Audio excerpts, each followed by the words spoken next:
एखाद्या देशाला समजून घ्यायचंय, मग त्याचा नकाशा बघा. यापेक्षा सोपा मार्ग नाही. आज आपण फक्त एका नकाशावरून भारताचं नेमकं स्थान आणि त्याचा प्रचंड विस्तार कसा आहे हे सगळं उलगडून पाहणार आहोत. प्रश्न एकदम साधा वाटतो नाही का, की नकाशा काय सांगणार? पण थांबा, ह्याचं उत्तर खूपच इंटरेस्टिंग आहे. एक साधा नकाशा आपल्याला एखाद्या देशाबद्दल इतकी काही माहिती देऊ शकतो ज्याचा आपण विचारही केला नसेल. चला बघूया तर मग. तर आजच्या आपल्या या प्रवासाचा हिरो आहे हा नकाशा. हो, हाच. वरून बघायला अगदी साधा वाटतोय, बरोबर? पण भारताच्या भौगोलिक स्थानाची सगळी रहस्य, सगळी गुपितं याच नकाशात लपलेली आहेत. चला तर मग सुरुवात करूया अगदी बेसिक गोष्टींपासून. म्हणजे या पृथ्वीच्या गोल नकाशावर आपला भारत देश नेमका आहे कुठे हेच आधी पक्क करूया. त्यासाठी आपल्याला मदत करतील अक्षांश आणि रेखांश. सर्वात आधी आपण जाऊया भारताच्या अगदी दक्षिण टोकाकडे, म्हणजे आपल्या देशाची मुख्य भूमी दक्षिणेला कुठून सुरू होते. हे बघा, नकाशावर नीट पाहिलं की लगेच लक्षात येतं. हे आहे आपल्या मुख्य भूमीचं दक्षिण टोक. बरोबर, कन्याकुमारी.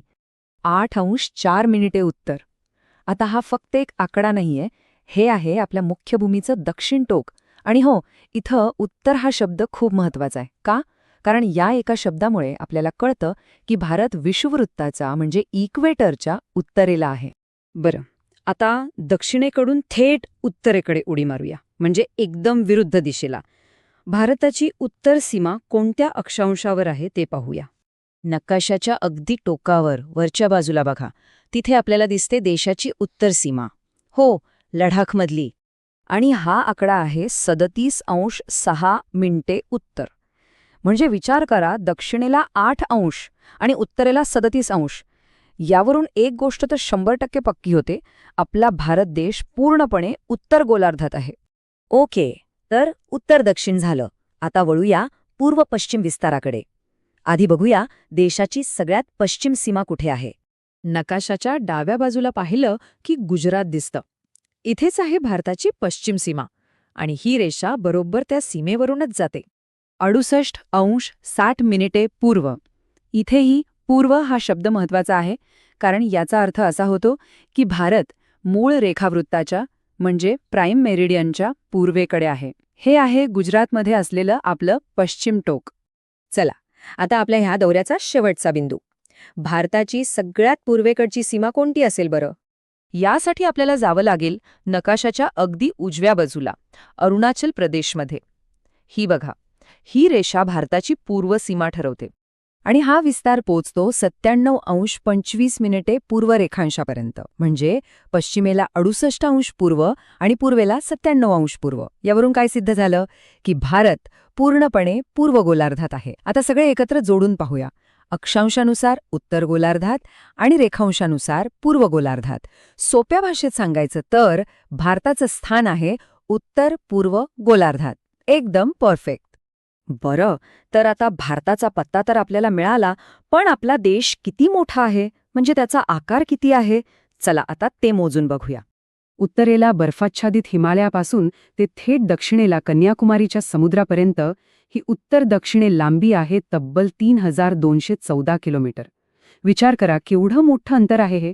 आणि तसंच पश्चिमेला गुजरातच्या वाळवंटापासून ते पूर्वेला अरुणाचल प्रदेशच्या हिरव्यागार जंगलांपर्यंत ही रुंदी आहे 2933 किलोमीटर.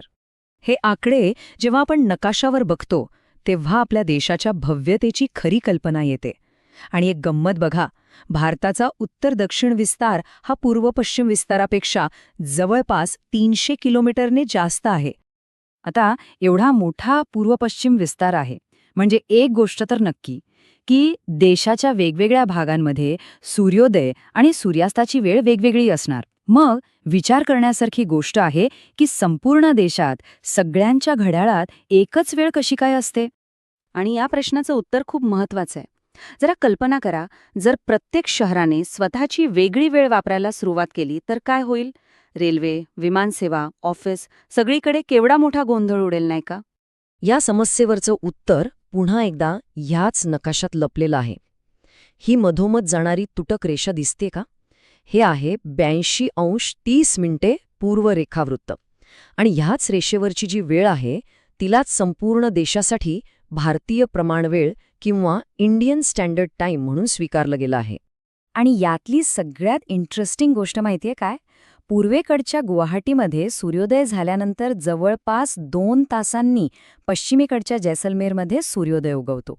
तरीही दोन्ही ठिकाणच्या लोकांच्या घड्याळात मात्र एकच वेळ असते. ही सगळी कमाल आहे आपल्या भारतीय प्रमाणवेळेची. किती अजब गोष्ट आहे नाही का? नकाशावरची एक अदृश्य काल्पनिक रेषा, पण ती प्रत्यक्षात एका अब्जाहून अधिक लोकांचं रोजचं आयुष्य एकाच सूत्रात बांधून ठेवते. रेल्वेचं वेळापत्रक असो किंवा आपलं ऑफिसचं काम, सगळं काही याच रेषेमुळे सुरळीत चालतं. खरंच भूगोल किती रंजक असू शकतो याचं हे एक उत्तम उदाहरण